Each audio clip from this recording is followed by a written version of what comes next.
सनातन परंपरा में कण कण में ईश्वर का वास कहने वाली कहावत उत्तर प्रदेश के गाजीपुर जिले से वायरल हो रही वीडियो पर बिल्कुल फिट बैठता है। दरअसल यहां एक चमत्कारी घटना ने क्षेत्र के लोगों को हैरान कर दिया है। गाजीपुर शहर के ददरी घाट के किनारे गंगा नदी में एक विशाल पत्थर तैरता हुआ पाया गया है, जिसे देख वहां मौजूद लोगों की आंखें फटी की फटी रह गईं।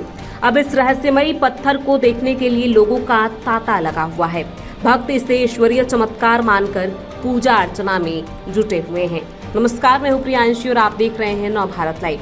लोगों की माने तो यह पत्थर लगभग 2 से 3 क्विंटल वजनी बताया जा रहा है। फिर भी यह गंगा नदी की जलधारा में तैरता हुआ नजर आया। लोगों ने पहले इसे भ्रम समझा, लेकिन जब ध्यान से देखा तो वे हैरान रह गए।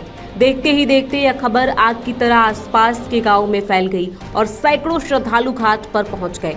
कुछ लोगों ने पत्थर को खींचकर किनारे लाया और वहां पूजा पाठ शुरू कर दी। घटना की जानकारी मिलते ही स्थानीय हनुमानगढ़ मंदिर के पुजारी संत रामाधार भी घाट पर पहुंचे। उन्होंने भी इस पत्थर को देखा और श्रद्धालुओं को संबोधित करते हुए कहा कि यह कोई साधारण पत्थर नहीं है, यह त्रेता युग से संबंधित हो सकता है, जैसा कि रामायण में वर्णन मिलता है। उन्होंने बताया कि जब भगवान राम ने लंका पर चढ़ाई के लिए समुद्र में पर पुल बनाने का आदेश दिया था, तब नल नील नामक वानरों ने विशेष मंत्रों द्वारा पत्थरों को पानी पर तैराया था।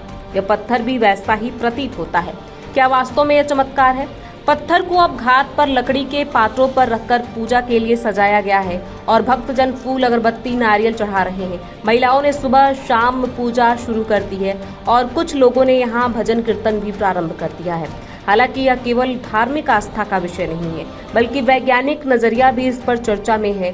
वैज्ञानिकों और भूगर्भ शास्त्रियों के अनुसार यह पत्थर प्यूमिस स्टोन हो सकता है, जो ज्वालामुखी से निकलने वाला ऐसा पत्थर होता है जो बहुत हल्का और छिद्र युक्त होता है। इसी कारण यह कुछ समय तक पानी में तैर सकता है। हालांकि इसकी पुष्टि के लिए प्रयोगशाला में जांच जरूरी है। फिलहाल पत्थर को न तो प्रशासन ने जब्त किया है और न ही कोई वैज्ञानिक टीम मौके पर पहुंची है।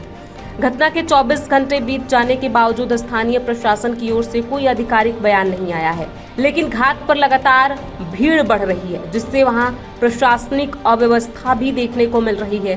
भक्तों की भीड़ इतनी बढ़ गई है कि कई बार पुलिस को भीड़ नियंत्रित करनी पड़ रही है। श्रद्धालु पूजा करने के साथ साथ मोबाइल से वीडियो बना रहे हैं और इसे सोशल मीडिया पर वायरल कर रहे हैं। घटना पर गांव के बुजुर्ग रामचेत सिंह का कहना है कि हमने जीवन में पहली बार ऐसा चमत्कार देखा है। यह निश्चित रूप से त्रेता युग की कोई निशानी है, भगवान राम का कोई संदेश हो सकता है। वहीं कॉलेज छात्रा पूजा मिश्रा ने बताया कि यह चमत्कारी पत्थर देखने के लिए वह 12 किलोमीटर दूर से आई है। कुछ स्थानीय व्यापारियों और पुजारियों का मानना है कि यदि इस स्थल को सही ढंग से विकसित किया जाए तो यह एक धार्मिक पर्यटन केंद्र बन सकता है।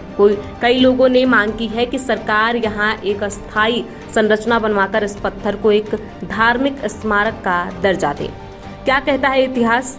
पौराणिक कथा के अनुसार रामायण काल में नल और नील नाम के बंदर काफी शरारत किया करते थे और वे अक्सर ऋषियों के सामान को नदी में फेंक दिया करते थे। इससे परेशान होकर ऋषियों ने उन्हें ये श्राप दिया था कि उनकी फेंकी चीज भविष्य में कभी भी पानी में नहीं डूबेगी। ऋषियों द्वारा नल नील को मिला ये श्राप बाद में वरदान बन गया और उन्होंने लंका पार करने के लिए जब पत्थरों को समुद्र में फेंका तो वे नहीं डूबे और अंतराम सेतु का तैरते हुए पत्थरों से निर्माण हुआ। ऐसे में इस पूरी घटना पर आपकी क्या राय है? हमें कमेंट बॉक्स में लिख के जरूर बताएं।